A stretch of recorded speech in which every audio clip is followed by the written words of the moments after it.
Alright, and this is my playthrough of Mutant Fighter, which is also called Death Raid for the arcade. Now, there are a few things I want to mention before we get into this long play. First off, I am talking over a playthrough I already recorded.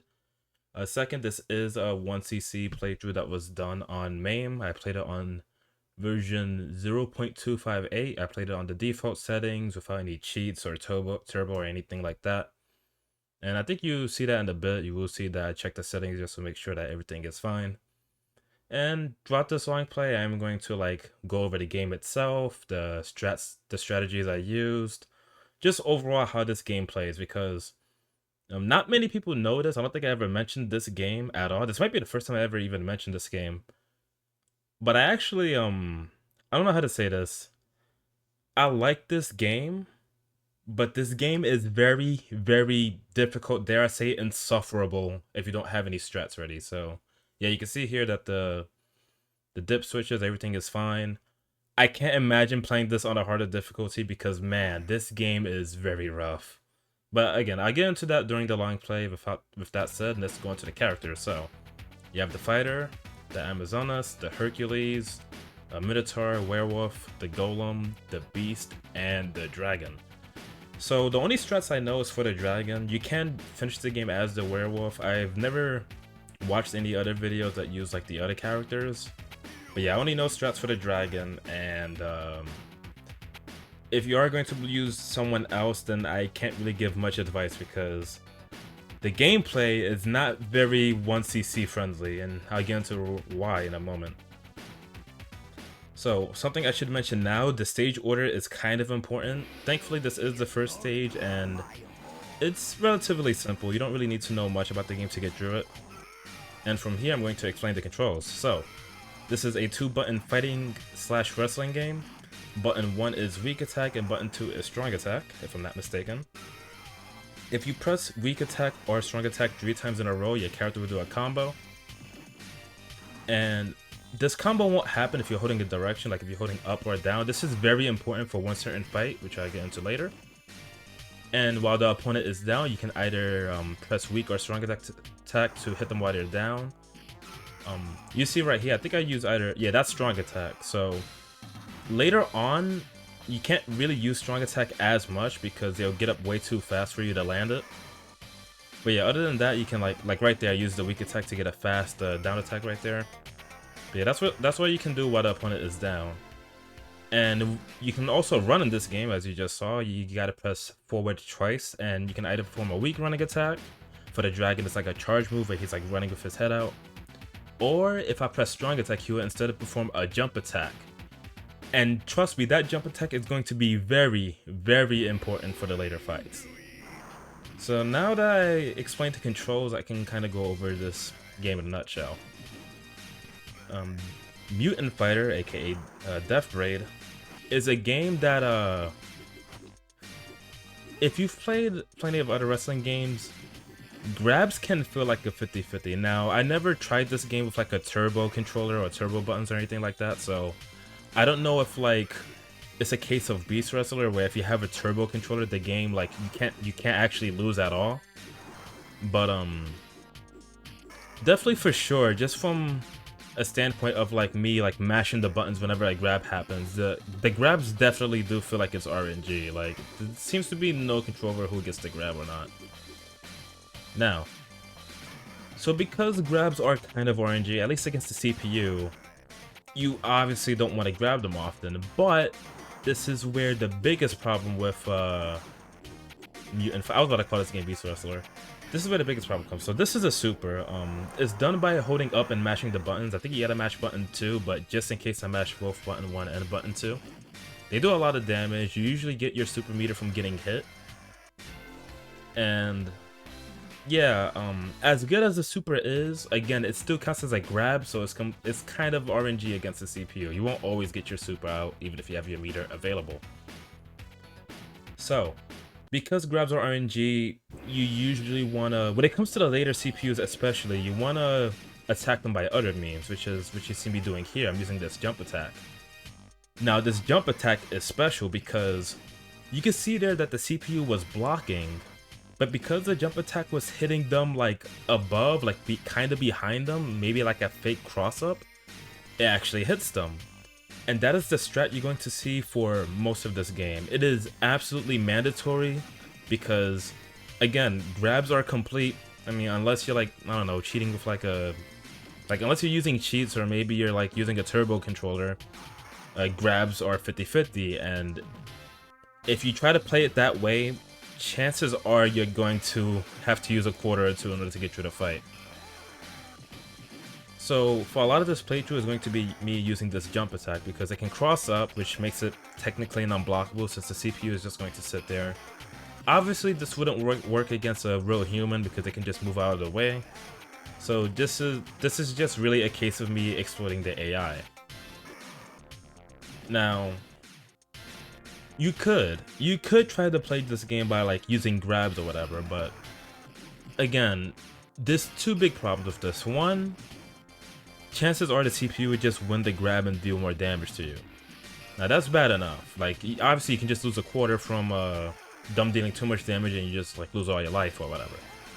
But most importantly, the most dangerous part about trying to beat this game with 1/4, and it's one of the reasons why I because this is actually my third attempt at playing this game. I did 2 attempts prior to this and I actually failed near the end of the stage. I should say the end of the game. So the problem with this game is that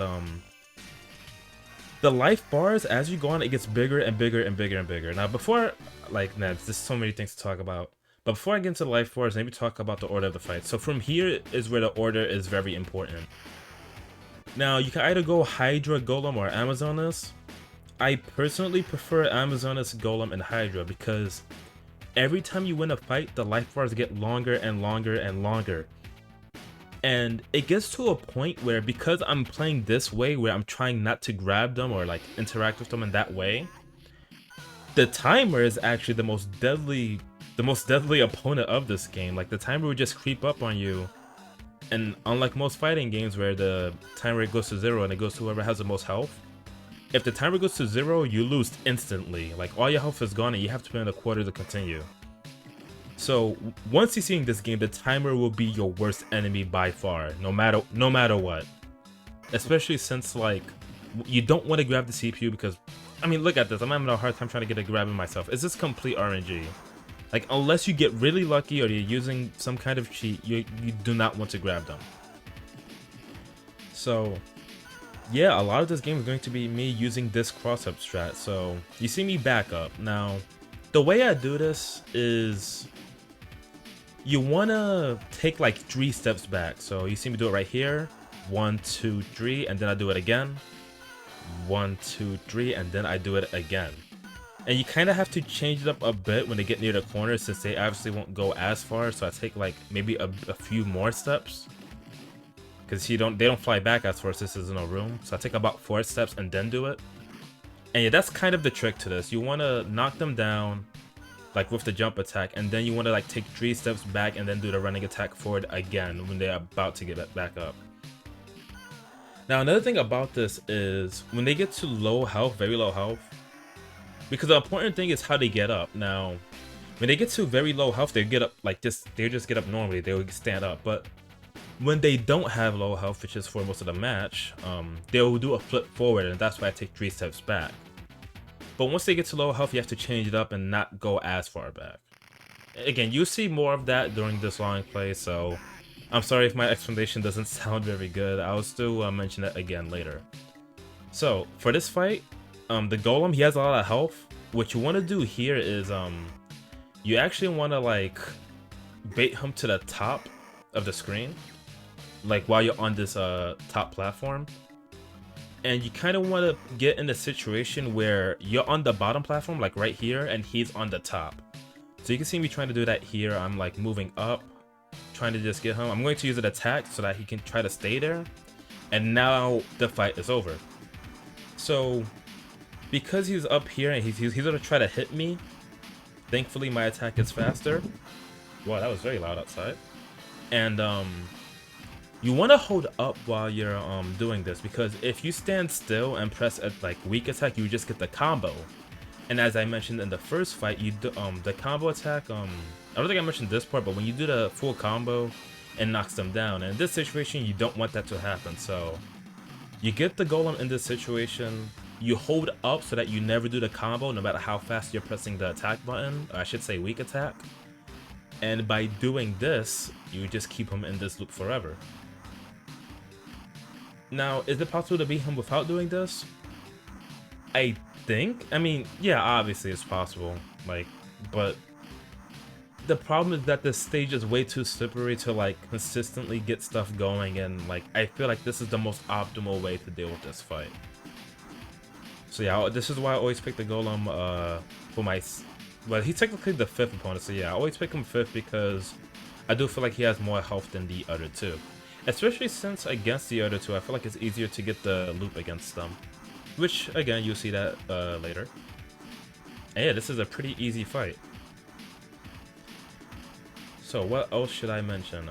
Really, that's what it comes down to, is knowing the strat, knowing the jump attack, cross-up strat, and knowing stuff like this. You're going to see a different strat much later on when we get close to the end of the game, but I won't get into that yet, as that one is very specific. So yeah, should mention, I mean, I mentioned this before, while I did put a lot of time into like practicing this game, like maybe like, let's say months ago, I do like this game a lot, but it does have its flaws. This was not easy to pull off. This game is pretty difficult. Even if you know this strat, it can still be kind of difficult to get the hang of it, especially the timing, because you might have seen that earlier where I dropped the loop plenty of times, even here. So yeah, anyways, then we get into the Hydra, which is a very interesting case. I think at the end of the video I'll show a bit more of the Hydra, because even though the Hydra is a boss character, they were technically meant to be playable at one point or another. But again, I'll show that at the end, so let's not get into that yet. Now, the same strategy here, but it's a bit different, because the Hydra cannot get knocked down with this attack. So what you want to do is, you want to land this attack, immediately run back for a bit, and then run forward and do it again. Now, there is a small chance that the Hydra would counter you with like a running attack. If that happens, you should still be fine. Another thing you can do, I don't know if I'll do it here, after the jump attack, you can instead dash into it with like a weak attack, so like just in case it tries to interrupt you, and then you can run back and do this the jumping strong attack. And you might realize that the CPU sometimes go up. This is a habit that almost every CPU repeats a lot, and it's definitely important for like the later stages, since you have to take advantage of this and not get close enough so that they trigger a grab or something. Because again, the timer becomes a real problem later, and the last thing you want is to waste time grabbing them only for them to grab you, and you're just wasting a bunch of time taking damage when you could have just been doing a loop like this instead. That's why I think grabs are way too risky for this game, because it's not even just about the damage, it's the amount of time they take. Like sooner or later, they're gonna get the grab and waste your time. Wow, I actually got grabbed there, interesting. So yeah, that's the Hydra super. When this happens, mash the buttons, you can actually get out sooner. If you don't mash the buttons, it will do way more damage. And yeah, I got lucky there, I got a throw in, and I still have plenty of time left, so I was feeling really comfortable in that fight. Really good overall. Now the hard stages are coming up, and this is where the game gets a bit ridiculous in trying to beat it on 1/4. Doppelganger. If you couldn't tell by the name, this is obviously an opponent that will turn into you. Now that's fine. Thankfully I am using the dragon, so the same strategy will still work. But look at those life bars, they're getting bigger and bigger. Thankfully your life bar is also increasing, but if there's one thing that isn't increasing, it's the timer, and it is going to, I'm telling you, unless you get the strategy down packed, it is going to creep up on you and the run would just end. Like, it can just happen. So yeah, same strategy here. You can see me taking 3 steps to the back, and then I do the running jump attack. And yeah, from here, since it's pretty much going to be like this for a majority of this fight, I might as well talk about other aspects of this game. So the reason why, actually before I even get into that, man, I feel like I'm rambling at this point, but there's one more thing I want to mention is about the CPU. I usually try to get them to the bottom of the screen. I feel like I don't do that as often here. I really should be doing that. But yeah, it's better to just get them on the bottom because obviously they would just follow you. And I think I get supered here, but that's fine. It is going to do a lot of damage though. Alright. And yeah, like you get them to the bottom of the screen and like it's kind of easy to tell when they're above or below you. And then once they're in the same lane, that's when you want to get ready to do the jumping attacks. Alright, so now that I got that out of the way. The thing with this game is that, like... So, it's no secret if you've seen any of my past videos that I like Beast Wrestler for the Sega Genesis. I love the game a lot. But, as much as I like that game, I think that game is absolutely insufferable. I would never, ever recommend anyone play it. I don't think it was worth the money however much it costed back then. I don't think it was worth any penny. Like, the game is just atrociously bad. It has some cool aspects, like the designs and the ideas. But no, it's a game that I would never recommend, and like I wouldn't go out of my way to defend it if someone called it awful.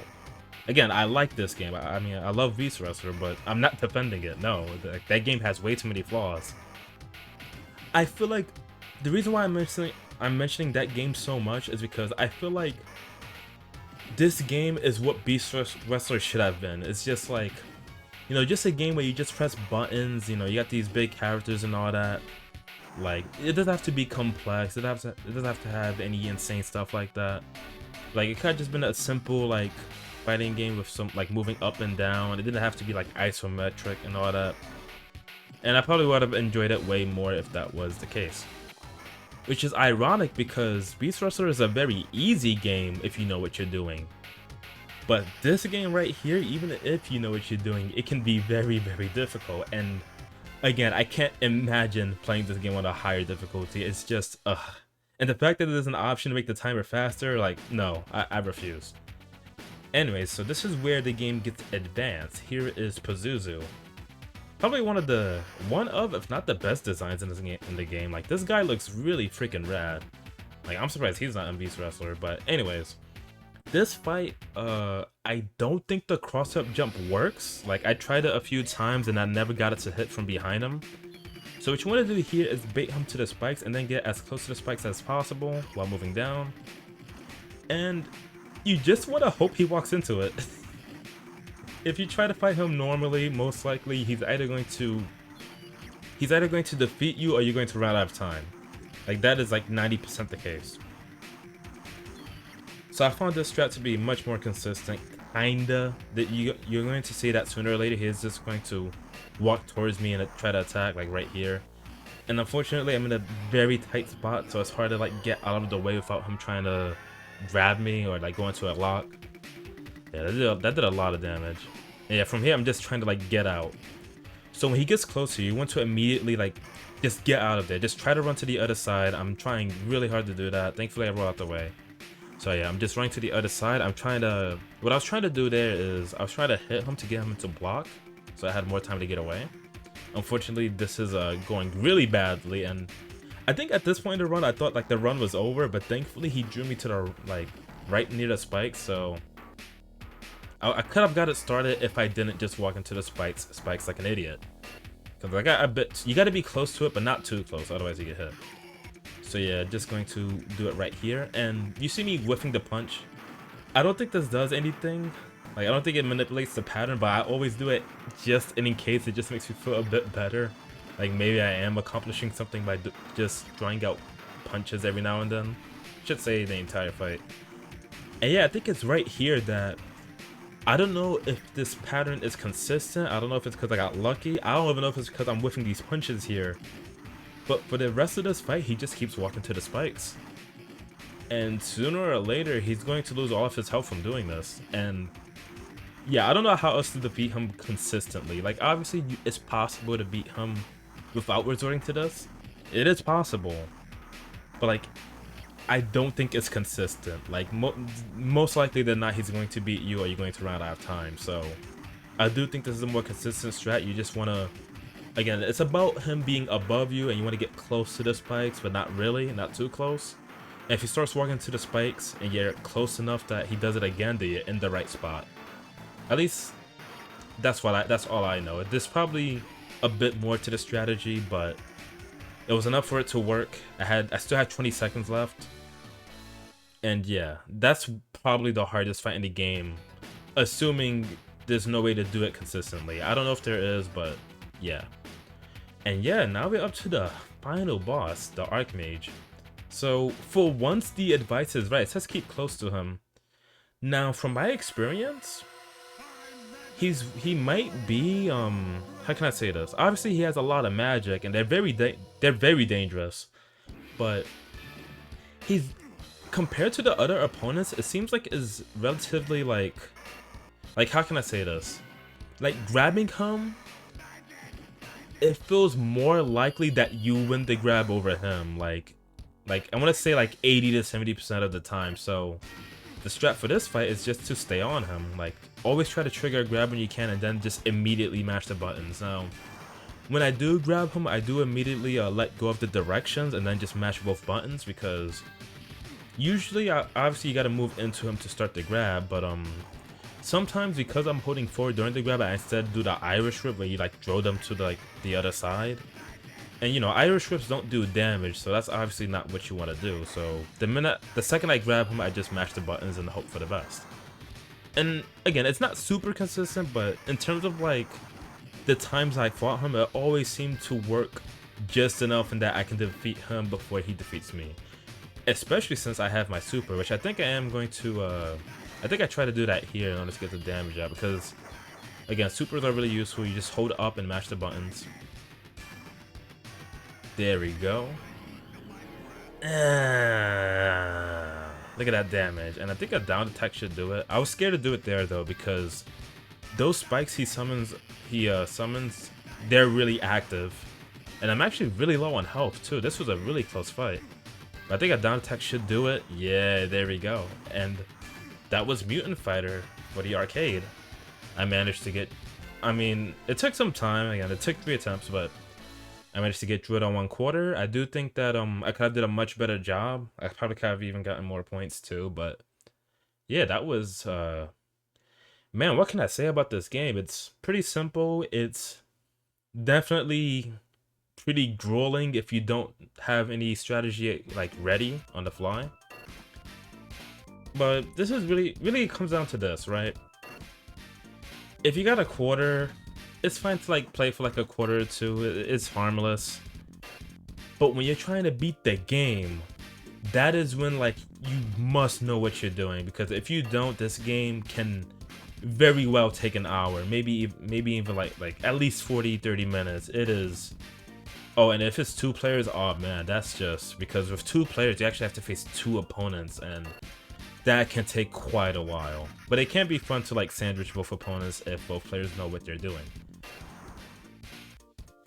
And yeah, just a pretty hard game if you're trying to get through it from start to finish. But I think it's okay. I like this game. I don't think it's great, but you know, for a simple wrestling game, it's okay. It's not great, but actually it depends. I don't remember the year this game came out in, but yeah, for what it is, this game's alright. It's definitely not something I would like prioritize over like, I'm sure there were like much better arcade games to play at the time. I could be wrong. I don't know if this came out in like 90 or 91, but yeah, I had fun with this one. And I think from here, I'm going to show one more thing. I didn't mention earlier that I want to show off some of the Hydra stuff. So, because I'm using MAME, I get to use some cheat codes, and that includes picking the boss characters.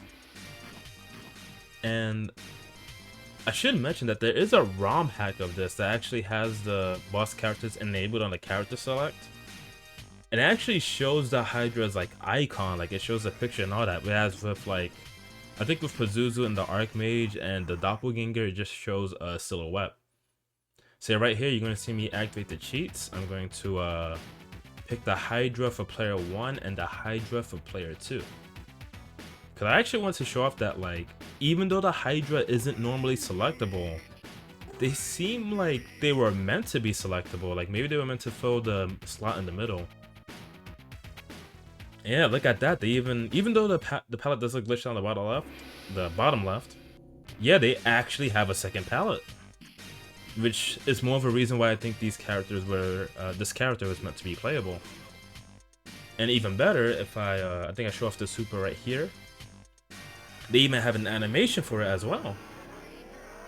So it's really a case of they were meant to be playable at one point, but maybe like, because again, they don't get knocked down, so it might have been maybe a bit weird to play as them. There's not so much to it. But yeah, that's about it. So I hope you enjoyed this long play, and with that said, I'll see you later.